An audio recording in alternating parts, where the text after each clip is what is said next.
Bismillahirrahmanirrahim. Assalamualaikum warahmatullahi wabarakatuh. Selamat berjumpa kembali dalam pembelajaran materi ekonomi kelas 10 SMA. Untuk kali ini kita akan belajar tentang koperasi sekolah dan SHU, pembagian SHU secara umum. Koperasi sekolah adalah koperasi yang berada di lingkungan sekolah, baik sekolah dasar maupun sekolah menengah pertama dan sekolah menengah atas atau yang sederajat. Koperasi ini anggotanya adalah seluruh siswa di sekolah tersebut. Koperasi sekolah sering kita kenal dengan nama koperasi siswa. Koperasi sekolah tidak berbadan hukum. Koperasi ini dibentuk khusus untuk kepentingan pendidikan, terutama dalam perkoperasian. Adapun tujuan dari koperasi sekolah adalah koperasi sekolah didirikan dengan tujuan untuk 1. Mendidik siswa latihan berkoperasi, 2. Mengembangkan ilmu pengetahuan dan keterampilan di bidang perkoperasian, 3. Melatih siswa untuk tanggung jawab, disiplin dan bergotong royong, 4. Melatih siswa agar mempunyai pengalaman praktis dalam berkoperasi, 5. Menumbuhkan jiwa demokratis. Sedangkan ciri koperasi sekolah adalah 1. Koperasi sekolah tidak berbadan hukum. Anggotanya adalah siswa sekolah tersebut. Keanggotaan berlangsung selama yang bersangkutan atau siswa terdaftar sebagai siswa sekolah tersebut. 4. Koperasi sekolah merupakan koperasi serba usaha. 5. Koperasi sekolah mempunyai manfaat baik secara ekonomi maupun untuk pendidikan.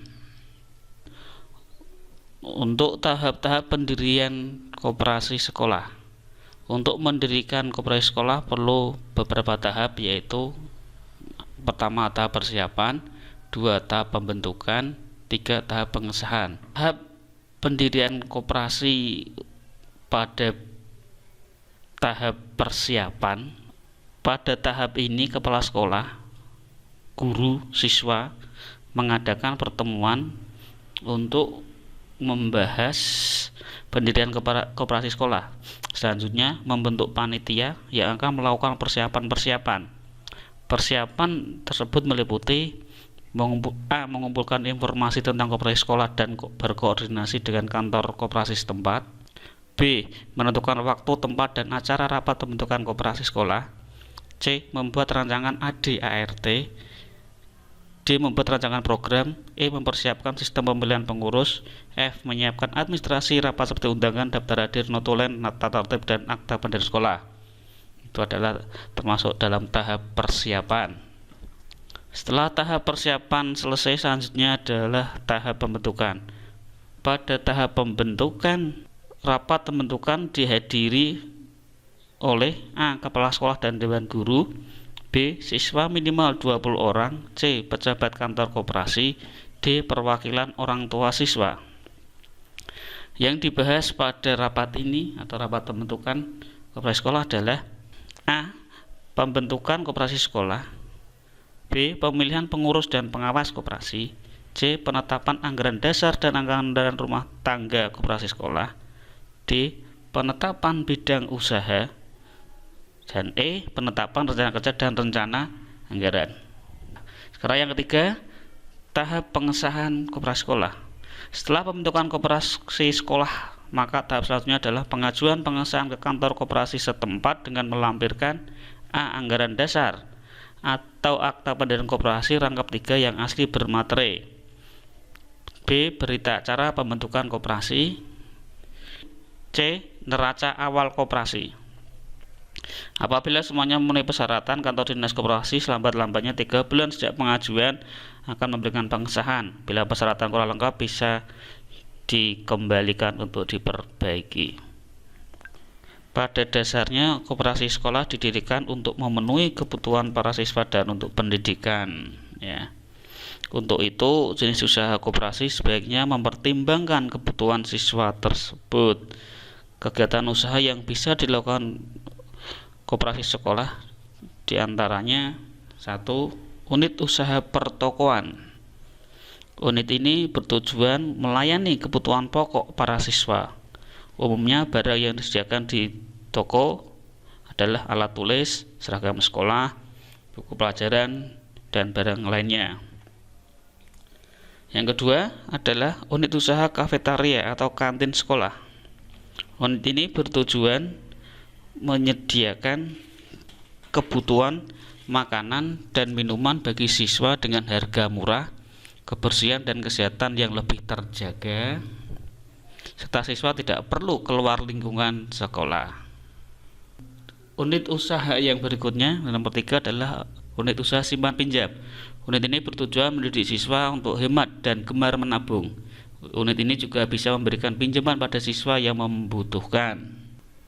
Yang terakhir adalah unit usaha jasa lainnya. Unit ini bertujuan memberikan layanan jasa pada para siswa. Unit ini dapat berupa usaha fotokopi, penjilitan, pengetikan, serta lainnya. Baik, sekarang kita menuju pada pengelolaan koperasi sekolah. Ada 5 bidang. Yang pertama adalah bidang keanggotaan, kedua bidang organisasi, 3 bidang administrasi, 4 bidang permodalan, dan terakhir adalah pembinaan. Yang pertama, untuk bidang keanggotaan, perlu diatur tentang syarat keanggotaan, masa berakhir, hak dan kewajibannya. Persyaratan jadi anggota koperasi adalah: 1. Siswa terdaftar aktif di sekolah tersebut. B. Siswa sanggup memenuhi kebutuhan yang berlaku. 3. Siswa memenuhi kewajiban sebagai anggota koperasi. Keanggotaan siswa pada koperasi sekolah akan berakhir jika: 1. Siswa meninggal dunia, 2. Siswa pindah sekolah, 3. Siswa berhenti sekolah, baik karena telah lulus dari sekolah tersebut atau karena ada alasan yang lain.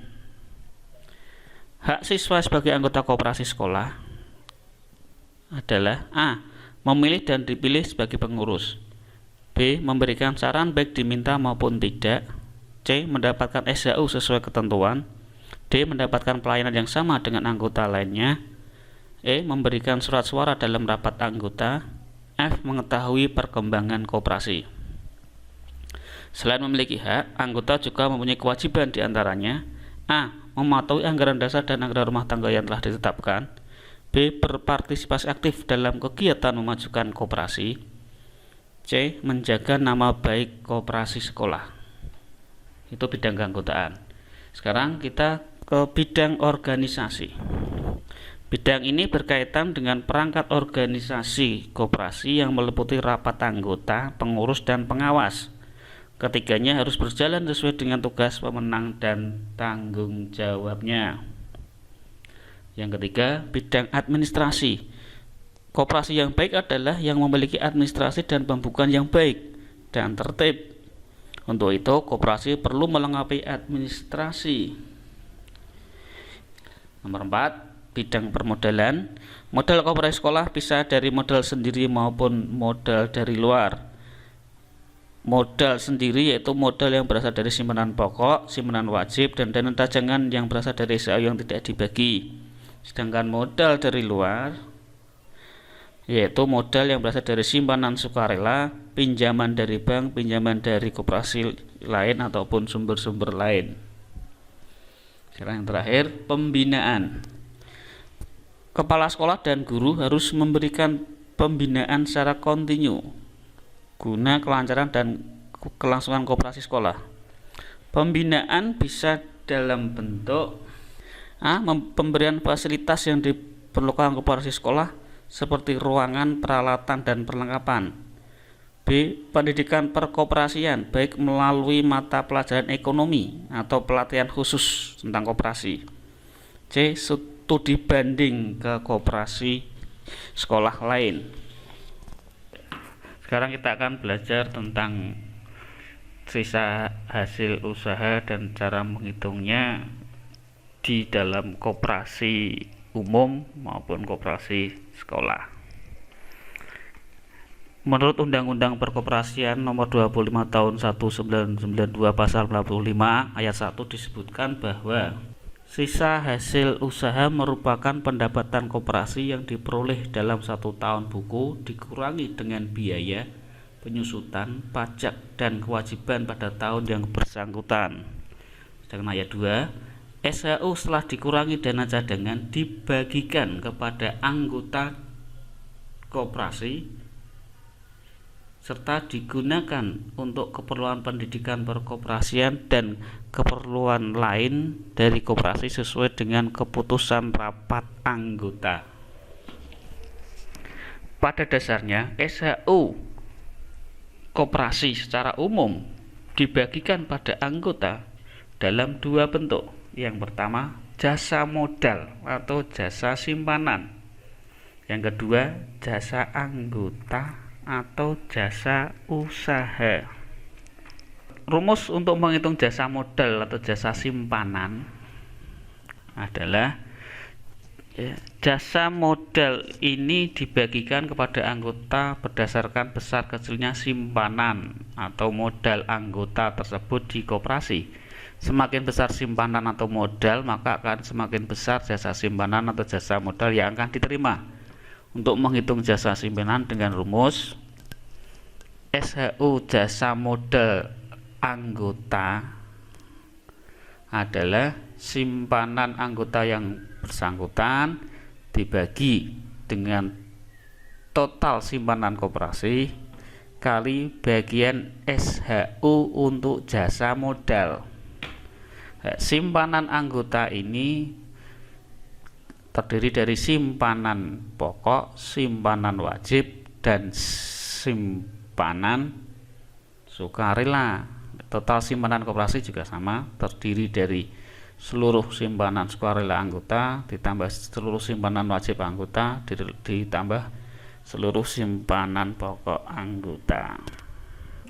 Yang kedua, menghitung jasa anggota atau jasa usaha.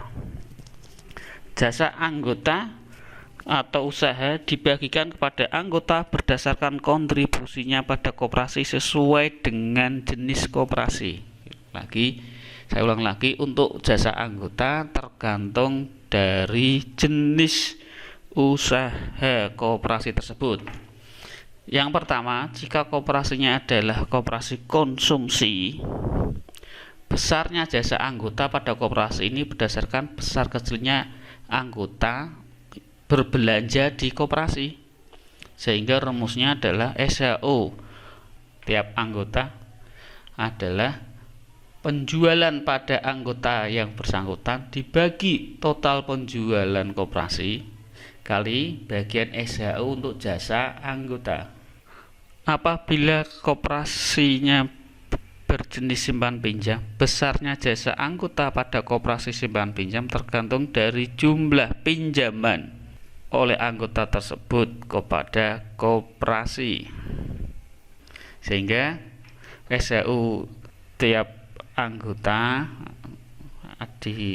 sama dengan pinjaman anggota yang bersangkutan dibagi dengan total pinjaman koperasi kali bagian SHU untuk jasa anggota. Sedangkan jika koperasinya berjenis koperasi produksi, maka besarnya jasa anggota pada koperasi produksi ditentukan oleh besar kecilnya anggota dalam menjual hasil produksinya pada koperasi.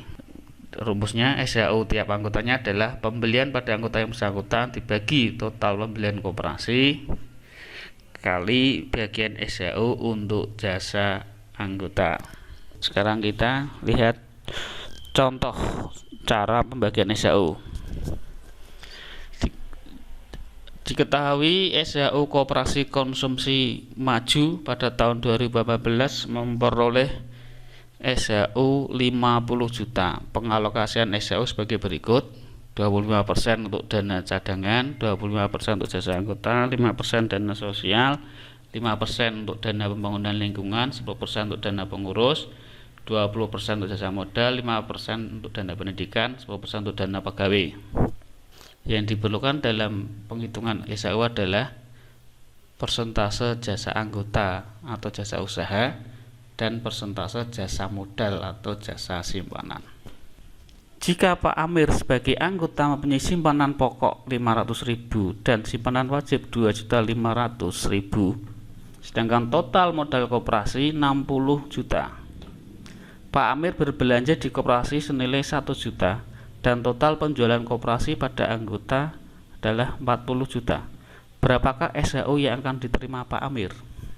Maka penyelesaian soalnya adalah yang pertama, kita harus mencari dulu bagian SHU jasa modal atau jasa simpanan. Yang kedua, mencari bagian SHU untuk jasa anggota jasa usaha. Dari soal kita bisa melihat bahwa jasa anggota 25%, jasa modal 20%. Maka kita cari dulu bagian jasa modal jasa simpanan adalah 2% kali total SHU-nya 50 juta, maka hasilnya 10 juta. Bagian SHU jasa anggota atau jasa usaha adalah 25% kali 50 juta, hasilnya adalah 12.500.000. Untuk yang pertama, kita mencari SHU jasa modal Pak Amir atau jasa simpanan. Adalah simpanannya Pak Amir dibagi total simpanan koperasi kali bagian SHU untuk jasa modal. Maka SHU jasa modal Pak Amir adalah 3 juta. 3 juta ini diambil dari simpanan pokok 500.000 ditambah simpanan wajib 2.500.000 dibagi total simpanan koperasi 60 juta kali bagian SHU untuk jasa modal ini 10 juta, hasilnya adalah 500.000. Sedangkan untuk jasa anggota tergantung dari jenis anggota, jenis usaha koperasi. Dari soal diketahui jenis koperasinya adalah koperasi konsumsi ini. Maka cara mencarinya adalah SHU jasa anggota Amir adalah penjualan pada Pak Amir dibagi total penjualan koperasi kali bagian SHU untuk jasa anggota. Maka SHU jasa anggota Amir adalah penjualan pada Pak Amir 1 juta dibagi total penjualan koperasi yaitu 40 juta kali bagian SHU untuk jasa anggota ini sebesar 12.500.000, hasilnya adalah 312.500 rupiah. Jadi SHU yang diterima Pak Amir adalah SHU jasa modal Pak Amir ditambah SHU jasa anggota Amir, yaitu 500.000 ditambah 312.500. Total SHU yang diterima Pak Amir akan menjadi 812.500. Demikian secara sederhana penghitungan SHU koperasi secara umum. Terima kasih atas perhatiannya. Saya akhiri. Assalamualaikum warahmatullahi wabarakatuh.